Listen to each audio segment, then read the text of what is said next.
Bueno, mi nombre es Alejandro Dujovne, soy investigador de CONICET en Argentina. Me especializo actualmente en sociología e historia del libro y la edición en Argentina, pero de modo más extensivo me interesa pensar el ámbito de habla castellana hispanoamericano. No obstante, este es un tema que estoy trabajando en el presente, pero empecé trabajando en su momento con el libro y la cultura judía, tratando de ver de qué modo el libro funcionó como un medio de conexión y de recreación cultural de ese universo diaspórico. Entonces empezaron a aparecer alguna serie de problemas que a mí me interesaban, como son la circulación de las ideas, el lugar de las lenguas, el lugar de la traducción, una dimensión transnacional, en fin, una cantidad de problemas que después se fueron en cierto sentido escindiendo de lo judío y convirtiéndose en problemas que a mí me interesaban para pensar el presente, lo contemporáneo y el lugar de la edición argentina, de la producción intelectual literaria argentina en el medio hispanoamericano y a su vez más allá de las lenguas, ¿no? Y esto tiene que ver un poco con mi formación. Mi licenciatura es en Ciencia Política en Córdoba, Argentina, ¿no? Que es la segunda ciudad del país. Inmediatamente terminada la carrera de grado, hice un primer posgrado, que es una maestría en Antropología, que conocí en esa maestría a quien fue mi director de tesis de maestría y de doctorado, que es Gustavo Solá, que es un investigador formado en Brasil y en Francia sobre precisamente estos temas, ¿sí? Y ahí fui encauzando, parte por su influencia, en parte por amistad, en parte por intereses compartidos, fuimos construyendo una sociedad que se mantiene hasta el presente y cada vez más fuerte en términos académicos, intelectuales. Entonces empezó la maestría, se extendió al doctorado, donde precisamente trabajé sobre el tema que acabo de mencionar, sobre la cultura judía. Esa tesis, bastante trabajada, fue reconvertida en libro y se publicó en 2014 por la editorial Siglo XXI. Y hace algunos meses sacó un premio nacional de cultura, entonces estoy muy contento por eso. Fue reconocida como en la categoría de ensayo histórico. Pero bueno, volviendo un poco a esta trayectoria de formación, terminado el doctorado, me fui a hacer una estancia postdoctoral a París, con quien ya venía trabajando un poco a la distancia, y ahí fortalecí el vínculo, la relación con Gisèle Sapiro, quien dirigía en ese momento el Centro de Sociología y Ciencia Política dentro de l'École des Études en Sciences Sociales, y en parte esta reorientación, esta salida de la temática judía para pensar cuestiones más contemporáneas tiene que ver con la clase de problemas que fueron construyéndose en diálogo con Gustavo y con Gisèle. Ahí apareció en esa conversación un primer tema de investigación que partía de un interés hacia 2011-2012 del Institut Français, que ellos estaban explorando y evaluando parte de su diplomacia cultural en términos de libros, es decir, estaban viendo en qué medida, cómo funcionaban sus programas de apoyos a la traducción y a la edición. Entonces querían conocer el caso argentino. Nosotros hicimos una tarea para analizar la edición de libros de ciencias sociales y humanas franceses en Argentina. Nos concentramos sobre eso, trabajamos y fue un muy buen ejercicio analítico y observamos algo que puede resultar curioso visto de otros países, no para Argentina, que le parecía lo más normal del mundo, que en Argentina el francés entre 1990 y en esa investigación hasta 2011 duplicaba a la del inglés, la traducción en ciencias sociales y humanas.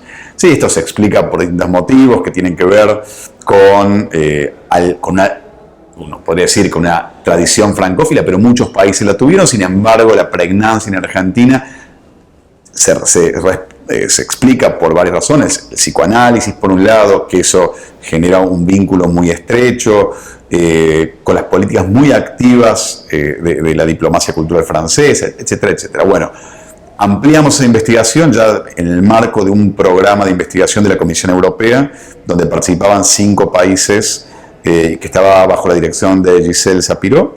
Fue un proyecto que duró, no sé si recuerdo, 3 o 4 años, y tenía varios ejes y nosotros teníamos un equipo argentino y ahí ampliamos el estudio con Gustavo hacia otras lenguas, comparando inglés, portugués, italiano, alemán y francés, porque como parte de nuestro análisis, claramente el valor de una lengua no se puede entender sino a partir de una relación, de un contraste, ¿no? Entonces ampliamos nuestro análisis, aparte de una información de la construcción de base de datos lo más exhaustivas posibles, lo complementamos con una teoría de entrevistas, de revisión de catálogos, etcétera, etcétera. Entonces ahí la traducción tuvo un lugar central. Eso abrió, a su vez, multiplicó la agenda de temas de investigación y surgieron algunos proyectos de menor escala, más locales, más nacionales, que a su vez estuvieron ligados con un proceso de construcción de equipos, de armado de equipos.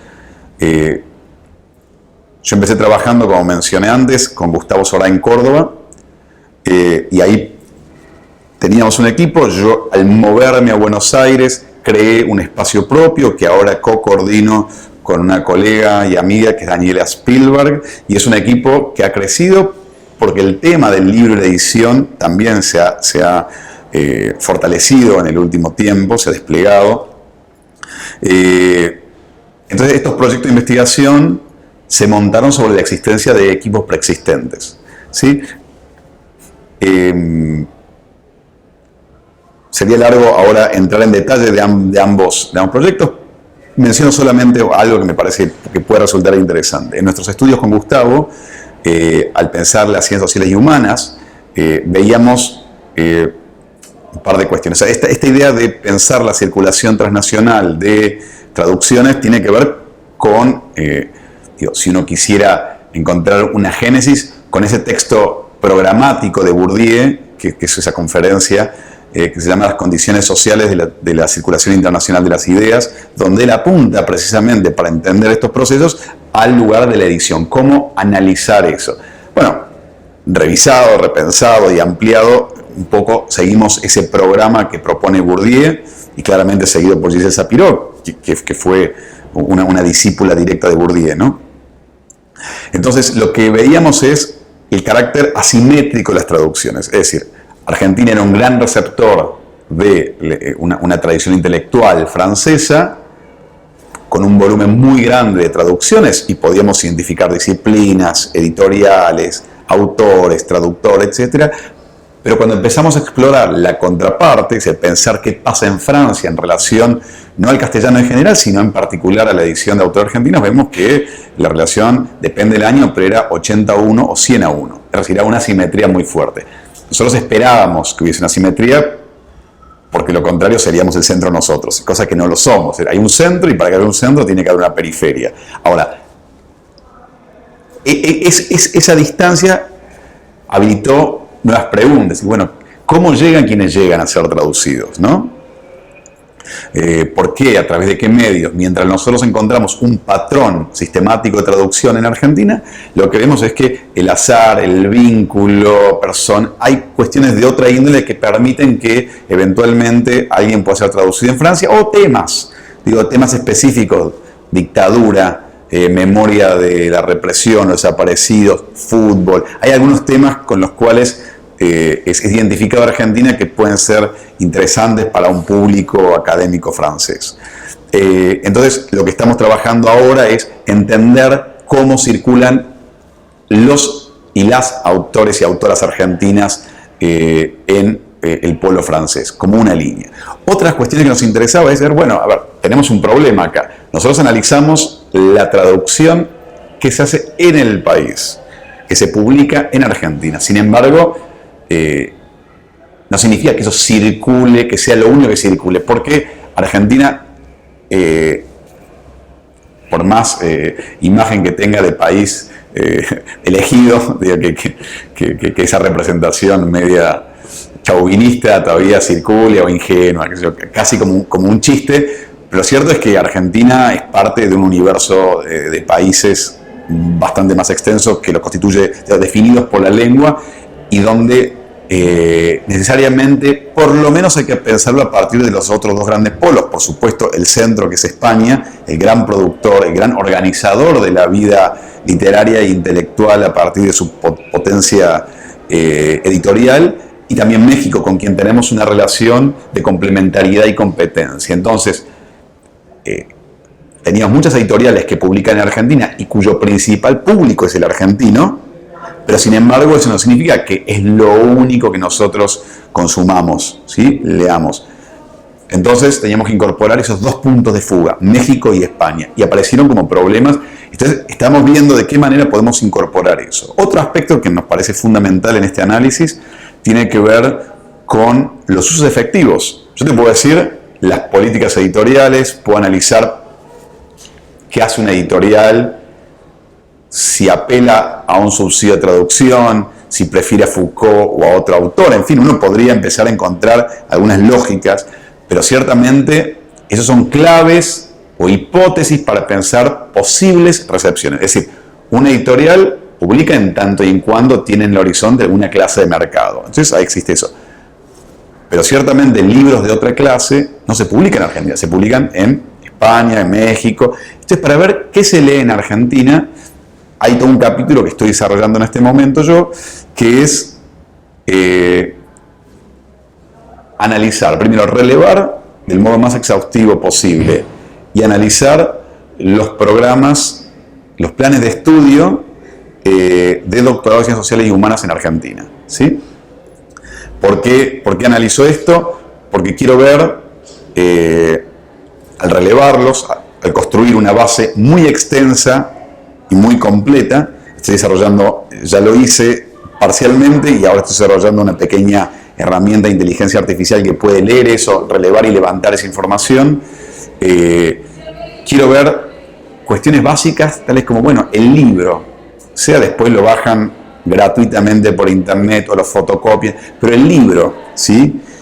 Sigue siendo un material de referencia, sigue ocupando un lugar central en la organización de los conocimientos, en la jerarquización, en la autoridad de los conocimientos. Digo, porque la idea que uno puede decir, bueno, la revista académica, validada, empujada, digamos, por todos los órganos de evaluación, le gana terreno al libro. Eso sería como una primera hipótesis. Sin embargo, los primeros datos muestran que no es así, que al menos en los estudios doctorales, después hay que ver en las tesis tal vez pasa otra cosa.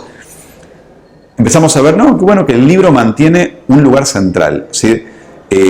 También hay una variabilidad en las disciplinas. Hay disciplinas mucho más, donde el libro tiene mucho mayor presencia, digamos, las más cercanas al universo humanístico, literatura, filosofía, lingüística, ¿sí? Y mientras más nos corremos hacia un polo donde lo cuantitativo gana el lugar, es decir, la sociología o la antropología, sociología, sobre todo sociología, que está a mitad de camino, vemos que la revista, pero nos vamos a las versiones más americanizadas, si se quiere, de la ciencia política, donde los estudios más cuantitativos, y ni hablar de la economía, donde, si la queremos considerar ciencias sociales, el libro pierde valor. Entonces también vemos que el libro también va definiendo su valor en función de la clase de usos que una disciplina hace. Después también esa comparación la puedo hacer entre universidades, porque la información es bastante amplia, ¿no? Universidades privadas, universidades públicas, en función del profesor, etcétera, etcétera. Pero también puedo ver traducciones, cuánto traducido hay, qué editoriales tienen más peso que otras, qué editoriales. Entonces, por ejemplo, un primer análisis todavía acotado muestra que Fondo de Cultura, en primer lugar, y siglo XXI después, tienen mucho peso en la definición de las agendas académicas, ¿no? Si no son las únicas, por supuesto, hay una enorme variedad, pero vemos que hay editoriales cuyas marcas, ¿sí? Cuyas marcas logran tener efectos sobre los modos en que nosotros, el mundo académico, lee, ¿sí? Pese a lo que nos gustaría pensar, que tenemos una enorme autonomía, soberanía sobre lo que pensamos y lo que decidimos, etcétera, vemos que le seguimos creyendo, digamos, a los catálogos. Y en ese sentido, nos lleva a preguntarnos acerca del lugar del editor. ¿Por qué un editor elige lo que elige? ¿Cómo se construye un catálogo? ¿Qué proceso de selección hay? ¿Sí? ¿Qué dispositivos, ¿sí? se construyen se definen para elegir, porque entonces vemos que también no es solamente una dimensión, un puro vehiculizador del libro, sino que en la clase de factores o dimensiones o condicionamientos que se juegan en la decisión de qué editar, también está definiendo cómo leemos nosotros, qué temas, qué agenda construimos. Claramente hay un diálogo entre editor y mundo académico, pero no se reduce al mundo académico. Hay algo de la dimensión editorial que tiene que ver en cómo pensamos y qué pensamos, qué preguntas nos hacemos, qué problemas definimos de investigación. Entonces, esas son las clases de cuestiones que se fueron derivando de esa investigación que se inició con la propuesta de Giselle Sapiro. Hay otras líneas que la voy a resumir, no voy a detallar ahora, que tienen que ver con ferias del libro, que nos interesa especialmente. Gustavo Sorá, ya a sugerencia de Bourdieu, por sugerencia de Bourdieu, en su momento él decidió avanzar con análisis de ferias, ¿sí? y fue un pionero en el análisis etnográfico de ferias a fines de los 90.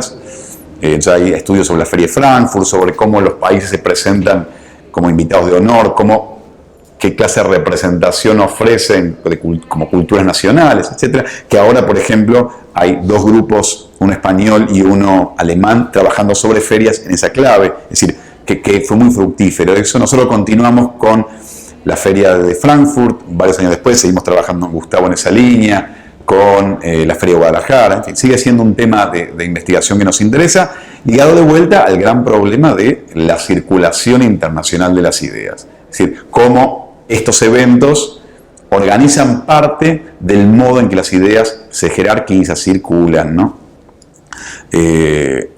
También nos llevó a pensar programas de traducción, ¿no? Cómo funcionan los programas nacionales de traducción. Y eso también tiene que ver con mi propia trayectoria, porque a medida que investigaba eso yo me fui involucrando en conversaciones con los propios hacedores de las políticas argentinas, y desde hace varios años integro el comité de selección del programa Sur de Traducciones. Argentina tiene en Cancillería, Ministerio de Relaciones Exteriores, desde 2009 un programa de traducciones que me parece que funciona muy bien, que podría ampliarse, podría mejorarse, por supuesto, pero que funciona bien, y soy parte del comité de selección. Entonces empiezo cada vez más a tener algún rol que a mí me interesa en cómo conectar la reflexión intelectual o académica con alguna clase de práctica o de política pública que pueda beneficiar, apuntalar o reforzar al sector editorial y al mundo intelectual y literario argentino. Así que bueno, ese es un gran pantallazo, in a nutshell, como dicen los americanos, de un poco un recorrido académico, ¿no? Obviamente tiene que ver también con colaborar para que las editoriales tengan colecciones sobre estos temas y trabajar en que se constituya un campo del libro y la edición argentina.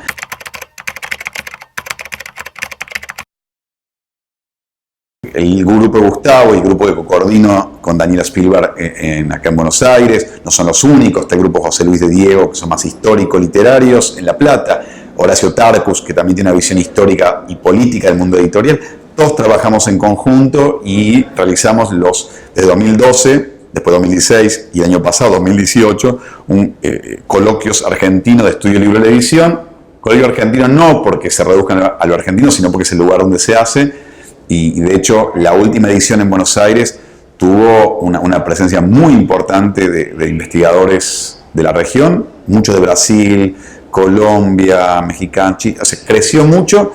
Y en ese sentido creemos que merced a paciencia y trabajo y sobre todo una actitud muy positiva hemos influenciado a algunos de los países de la región y ha incentivado a que desarrollen sus propias agendas en este sentido. Creo que Argentina ha tenido un rol ahí en contagiar el entusiasmo por esta clase de estudios. Bueno, hasta acá digamos la trayectoria académica.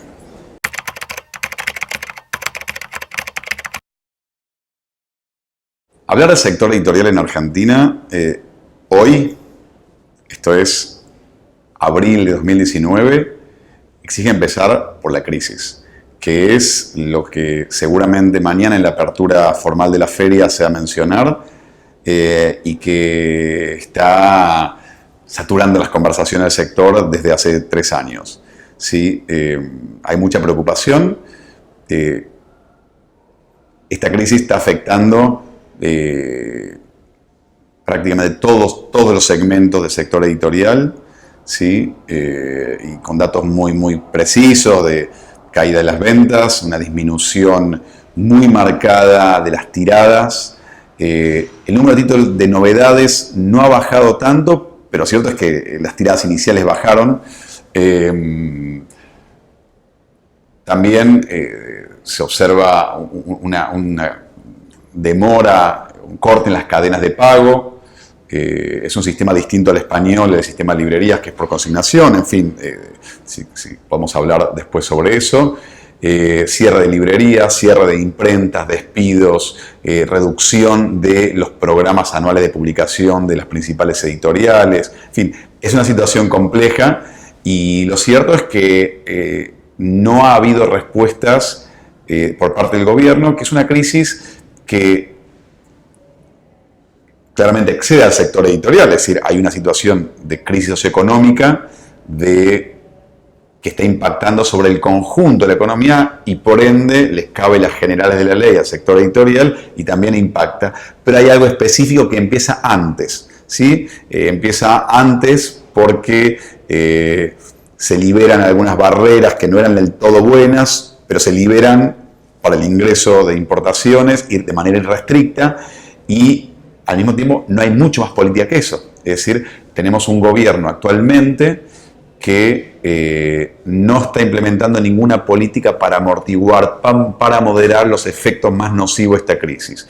Y ciertamente no se trata de una crisis pasajera, sino que ya empezamos a ver que está calando profundamente y que va a tener efectos difíciles de recobrar en lo inmediato. Sí, va a tardar algunos años. Bueno, creo que España ha vivido la experiencia de lo difícil que es recuperar el cierre editorial, el cierre de librerías, es decir, requiere mucha inversión en tiempo y energía y eso. Pero empiezo diciendo, hablando de la crisis, porque es el tema de agenda, pero a veces el problema de la crisis, de la coyuntura, hace que se opaque, que quede relegado otros problemas de más largo plazo que viene arrastrando el sector editorial y que es necesario atender, ¿sí?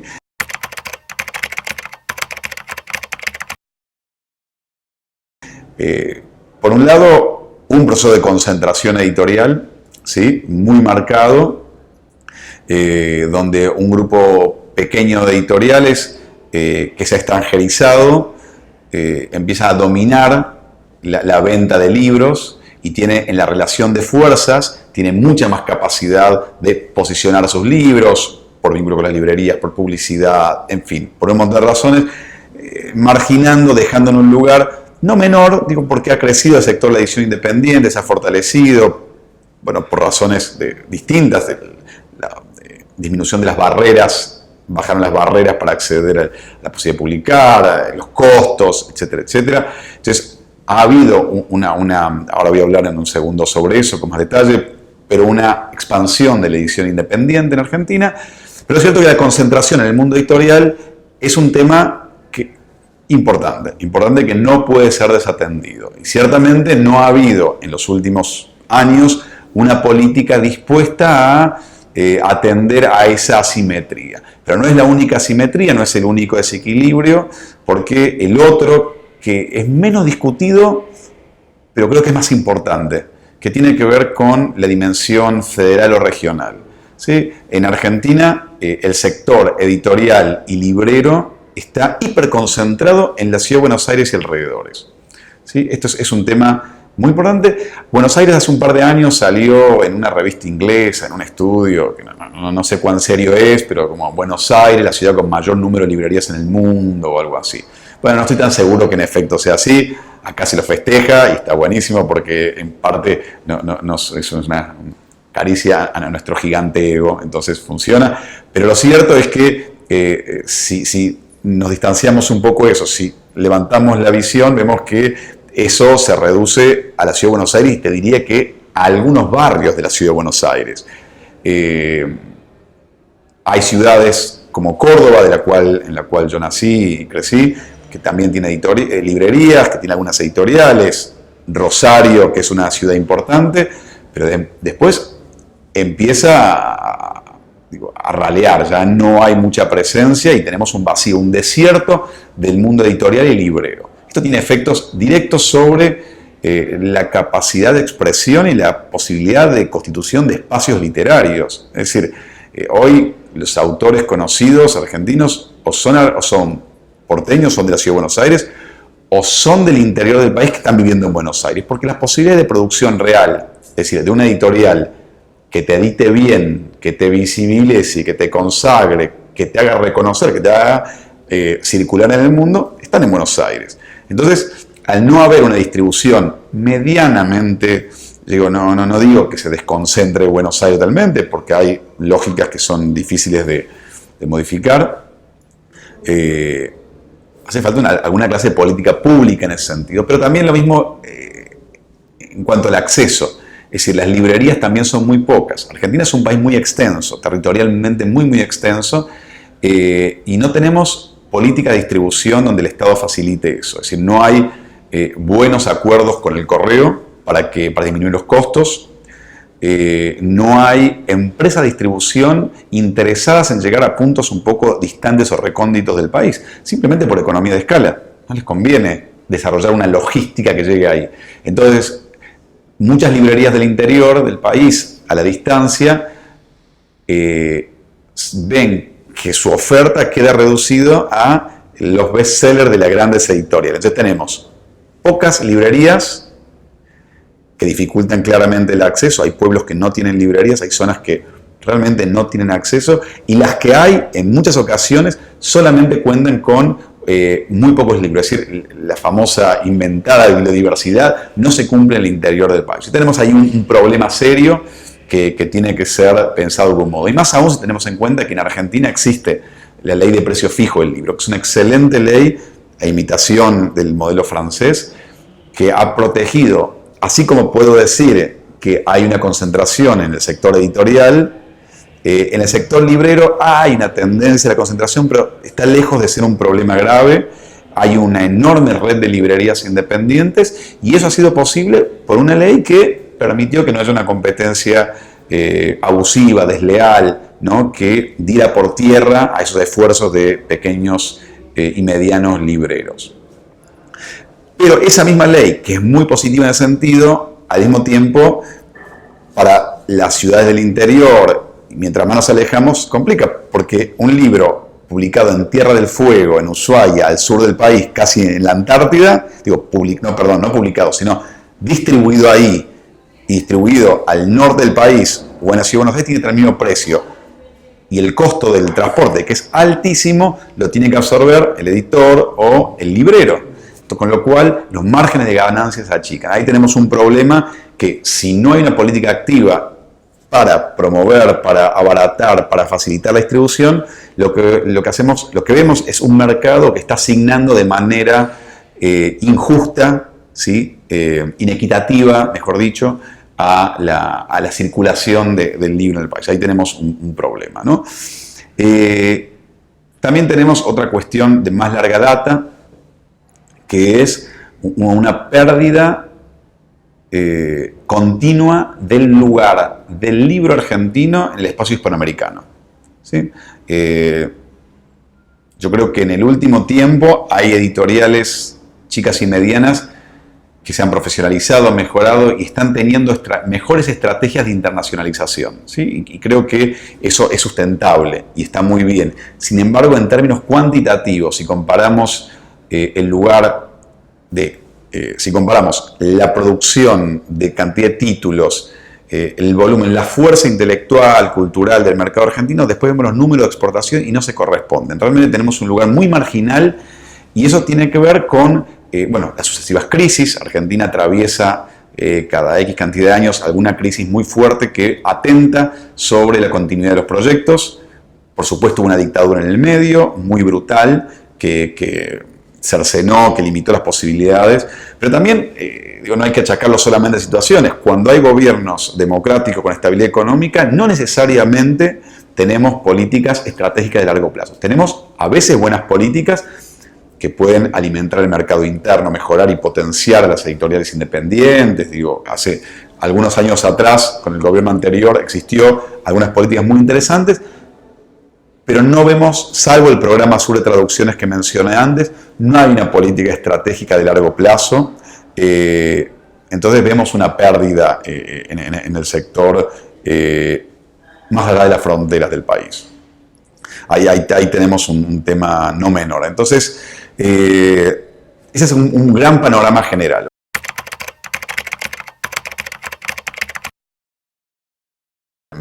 Las editoriales independientes, en términos generales, digo, siempre es muy difícil definir qué es editorial independiente, es una discusión analítica que no me interesa darla, porque tampoco sabría cómo darla en pocas palabras, pero es un concepto que políticamente se ha utilizado y se ha movilizado, y muchas editoriales se ven reconocidas en esa noción de edición independiente, porque solamente la mención da cuenta de algún problema, de una realidad del mercado, es decir, que muchas editoriales se sientan parte de un conjunto, se sientan parte de una comunidad que se enuncia como independiente, significa que algunas otras están concentradas, ¿no? Entonces, es interesante. Ahora, existe una especificidad argentina, ahí las editoriales independientes, en términos generales, claramente vemos un fenómeno similar en muchos países. México tiene un lindo paisaje de edición independiente, Chile, por supuesto. En fin, creo que Argentina ha crecido y hemos pasado de un momento muy singular ligado a la crisis de 2001, a la crisis económica de 2001, donde las editoriales independientes, por un lado, se alejaban y criticaban el proceso de concentración, y por otro lado se montaban a un momento muy, digamos, romántico, contracultural, ligado a la crisis socioeconómica, donde todo parecía posible. Entonces, la edición independiente se pensó muy en esa clave de crítica política, crítica cultural. Luego, a medida que aparecían más editoriales independientes y empezaba a profesionalizarse eso, apareció un grupo ligado a la Alianza de Editores Independientes Francesa, que se llamó Edinar. O sea, primero fue la FLIA, que es la Feria del Libro Independiente, con una A bastante plástica, amorosa, amable, una cantidad de nombres, autogestiva, etcétera, etcétera. Después que esa visión más contracultural. Después vino el Edinar, que reunía algunas editoriales un poco más establecidas y que buscaban visibilizarse a través de la noción de independientes, que era Editoriales Independientes Argentinas, Edinar. Y finalmente, el último estadio de eso, que me parece que pareciera el más sustentable y que va a tener frutos en el largo plazo, es el que están gestionando los editores del sello Godot, Víctor Malumián y Hernán López Wine, a través de la FED, la Feria de Editores, que empezó siendo un pequeño encuentro en una radio y hoy es un gran encuentro que se insertó en la agenda cultural de la Ciudad de Buenos Aires, con su propia mini jornada de profesionales, con un público muy específico que se va ampliando año a año, pero digo, es un público que sigue catálogo, que sigue editoriales, atento a eso. Es decir, ahí se empieza a recortar un público lector que ya puede diferenciar entre sellos, que puede identificar autores asociados a sellos, a marcas, a nombres de editores. Entonces, el último año, no quiero mentir, pero alrededor de 250 editoriales, de las cuales 60 eran latinoamericanas.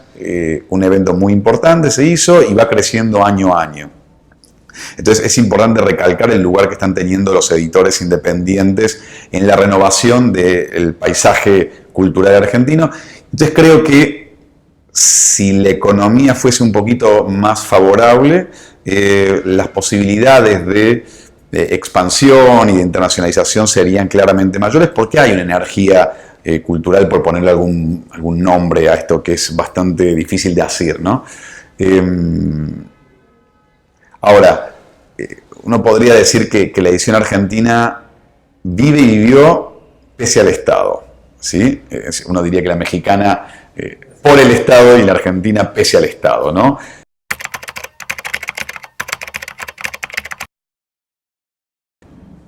Para mí la investigación, y esta es parte de una discusión pública en el sector científico argentino, es el modo en que conectamos la producción intelectual, la inversión que el Estado hace en nosotros, porque finalmente somos investigadores del Estado, del modo en que nos involucramos en el espacio público, el modo que podemos colaborar desde nuestra especificidad, desde nuestro saber o nuestra expertise, en el espacio público. Para mí es un tema fundamental.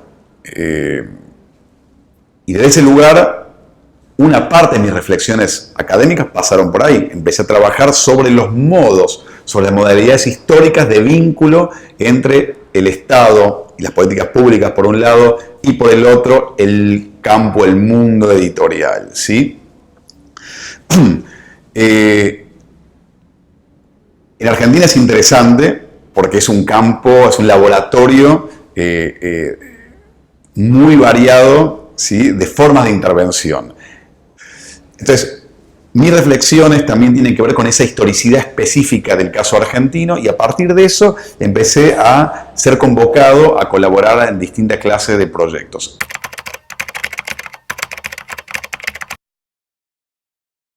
Una primera colaboración fue en 2014-2015, cuando se decidió retomar un viejo anhelo del sector editorial, que era la constitución de un Instituto Nacional del Libro. ¿Sí? Armamos el proyecto, finalmente el cambio de gobierno, etcétera, no prosperó ese proyecto legislativo y desde hace un año un diputado nacional, Daniel Filmus, que es de la oposición al gobierno actual, asumió la presidencia de la Comisión de Cultura de la Cámara de Diputados y me convocó para pensar distintas alternativas o ideas que pudiesen fortalecer, apuntalar, mejorar al sector editorial. Empezamos con algunas de mínima y llegamos a algunas de máxima.